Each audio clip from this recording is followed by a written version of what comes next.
Syria ఈ దేశంలో ప్రజలకు చాలా ఇళ్లకు విద్యుత్ సౌకర్యం ఉండదు. 90లోని మనం దేశంలో కనిపించిన దూరదర్శన్ యాంటెన్నా లాంటివే సిరియాలో ఇప్పటికీ కనిపిస్తాయి. ప్రజలు 3 పూటలా తిండి దొరకని పరిస్థితి. దేశంలో 60% పైగా ప్రజలు తీవ్రమైన పేదరికంలో మగ్గుతున్నారు. కానీ ఆ దేశ నియంతగా మాత్రం రాజభోగాల్లో తేలియాడుతున్నాడు. అతని కుటుంబం, బంధువులు స్వర్గ సుఖాలను అనుభవిస్తున్నారు. రెబల్స్ దాడితో సిరియా నుంచి అసద్ కుటుంబం రష్యాకు పారిపోయింది. అయితే సిరియాను దాదాపు అసద్ కుటుంబం లూటీ చేసింది. వేల కోట్ల డాలర్ల క్యాష్ను రష్యాకు తరలించారు.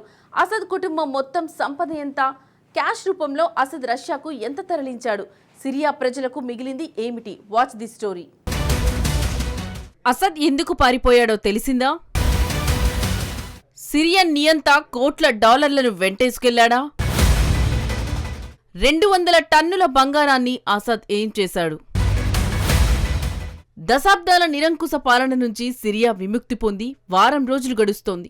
సిరియన్ నియంత బషర్ అల్ అసద్ దేశం విడిచి పారిపోయాడు.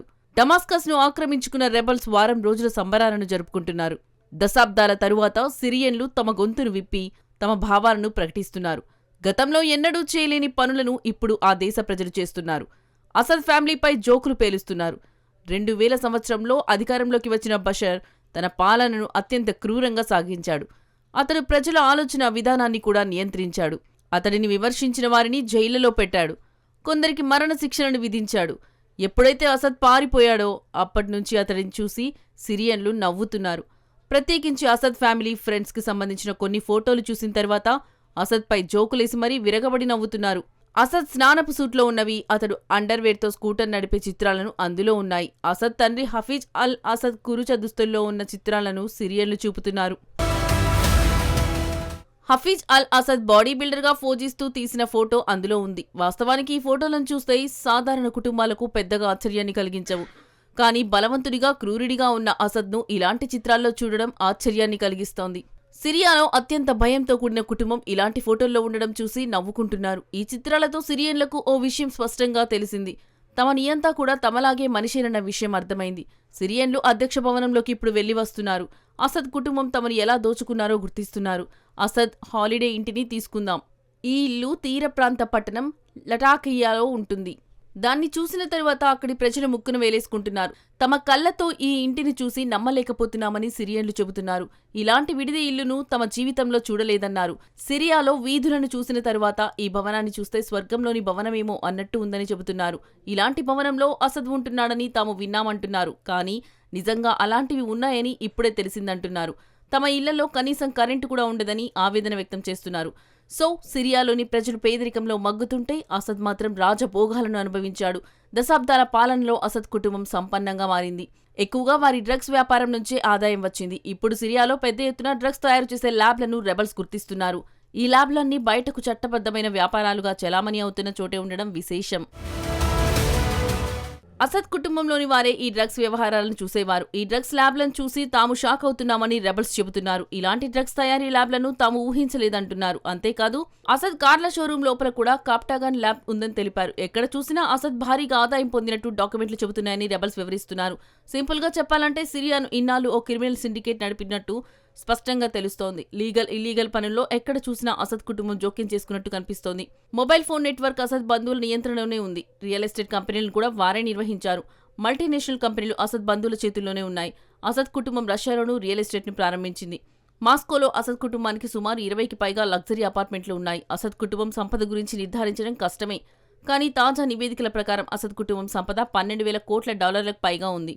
మన కరెన్సీలో చెప్పాలంటే 10 లక్షల కోట్ల రూపాయలకు పైమాటే. ఇందులోనే 200 టన్నుల బంగారం కూడా ఉంది. ఈ బంగారాన్ని కూడా అసద్ రష్యాకు తరలించినట్టు తెలుస్తోంది. హై అండ్ లగ్జరీ కార్లు, అద్భుతమైన భవనాలతో అత్యంత విలాసవంతంగా గడిపాడు. కానీ సాధారణ సిరియన్లకు మాత్రం కనీస వసతులు కూడా లభించక విలవిలలాడారు. రెబల్స్ దాడులు ప్రారంభించడంతో అసద్ వాటన్నింటినీ ప్యాక్ చేసుకున్నాడు. తన వెంట తీసుకెళ్లడానికి ఎంత అవకాశం ఉందో అంత మేరకు డబ్బు, బంగారం వంటివి అసద్ తరలించాడు. కానీ వాటన్నింటినీ అసద్ తిరస్కరిస్తున్నాడు. దేశం విడిచి పారిపోయిన తర్వాత తాజాగా తొలిసారి అసద్ నోరు విప్పాడు. తాను ముందే ప్లాన్ చేసుకుని పారిపోలేదని అసద్ తెలిపాడు. అనుకోకుండా జరిగిందేనని స్పష్టం చేశాడు. రెబల్స్ డమాస్కస్ దిశగా వెళ్తున్నప్పుడు రష్యన్ మిలిటరీ బేస్ లో అసద్ ఉన్నాడు. దీంతో వెంటనే దేశం విడిచి వచ్చేయమని రష్యా కోరినట్టు మాజీ సిరియస్ అధ్యక్షుడు వెల్లడించాడు. తాను ఎప్పుడు వ్యక్తిగత ప్రయోజనాలు, పదవుల కోసం ఆశపడలేదన్నారు. దేశ సంరక్షకుడిగానే తాను భావించాలని స్పష్టం చేశాడు.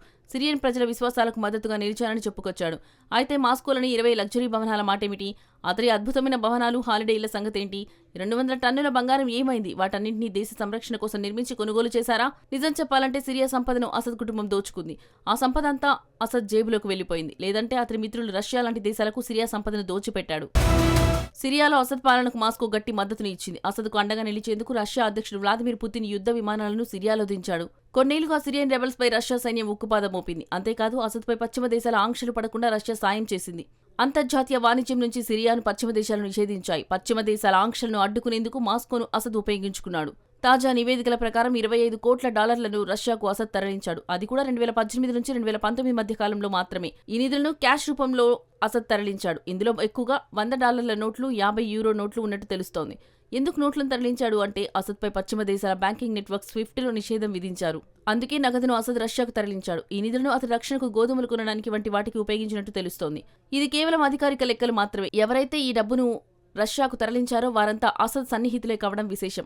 వారే సిరియా సంపదను విదేశాలకు తరలించారు. సింపుల్ గా చెప్పాలంటే అసద్ ఫ్యామిలీని సిరియాను లూటీ చేసింది. కబంద హస్తాల నుంచి సిరియా విముక్తి పొందింది. కానీ అసద్ దోపిడీ నుంచి కోలుకోవడానికి, పునర్నిర్మాణానికి సిరియాకు కొన్నేళ్లు పట్టవచ్చు. అందుకు కొన్ని వేల కోట్ల డాలర్లు అవసరం. అసద్ దోచుకున్న సంపదను తిరిగి తెచ్చుకోవడానికి కూడా ఏళ్లు పట్టవచ్చు. కానీ సిరియా కొత్త అధ్యయనం ప్రారంభానికి ఇదే మంచి తరుణమని చెప్పొచ్చు.